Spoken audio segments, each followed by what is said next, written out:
HarperCollins presents 7 Deadly Sins, The Biology of Being Human, written and read by Guy Leschziner. Introduction. Out of the crooked timber of humanity, no straight thing was ever made. Immanuel Kant. A journey through the domains of sex, murder, infidelity, criminality and violence resides within this book. These facets of the human condition do not exist in isolation, though. They are woven through with the robust threads of genetics, neuroscience, evolutionary psychology and pathology. It is these aspects of our biology that are the ingredients that define those human forces that have indelibly shaped our world, the primal constituents of these acts and other transgressions. The sins, those emotions and deeds decreed as the origins of all wrongdoing by religions, theologians and philosophers, have built and destroyed empires, fueled the expansion of humankind into every corner of the world, and even beyond it. They are the architects of human ascent and obliteration. They have driven the amassing of huge fortunes, the search for resources, wars that have gone on for generations. The ebb and flow of human history is defined by the 7 deadly sins: wrath, gluttony, lust, envy, sloth, greed, and pride. From the wrath that has ignited revolutions to the greed that has resculpted the world map, from the sloth that has led to the fall of empires to the envy that has built them, from the lust that has led to the fall of politicians and the betrayal of national secrets, to the voracious gluttony that has left our environment in ruination, and the pride that has fueled countless conflicts. Our less savoury tendencies are not only the engines of global history, however. They are the forces that fashion our present. Our national borders, our politics, our economies, the fundamental nature of our societies.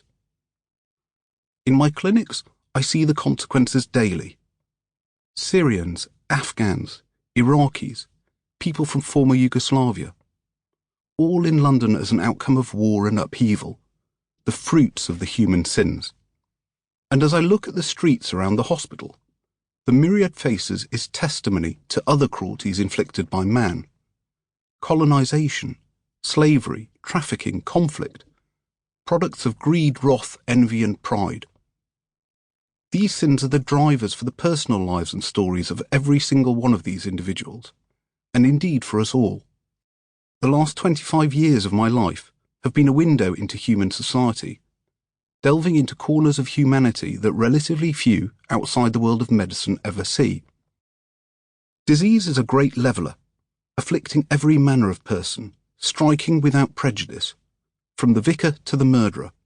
It is one of the greatest privileges that medicine affords: insights into every patient's life, no matter who they are or where they come from. Life in a hospital exposes one to the full spectrum of human morality: inexplicable altruism, generosity, kindness and love. The woman who donates a kidney to a complete stranger, the kind Samaritan diving into the murky waters of the Thames to save a drowning man, the pure goodness of those in our society who care for others, who go well beyond what is required to earn a living. But also unspeakable cruelty, sloth and gluttony.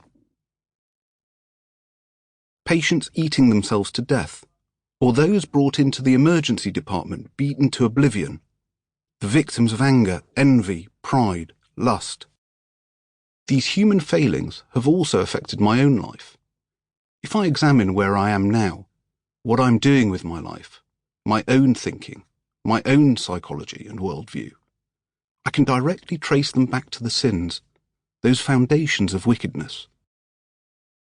Since I learnt to talk, I've had to correct the pronunciation of my name, although I've largely given up now.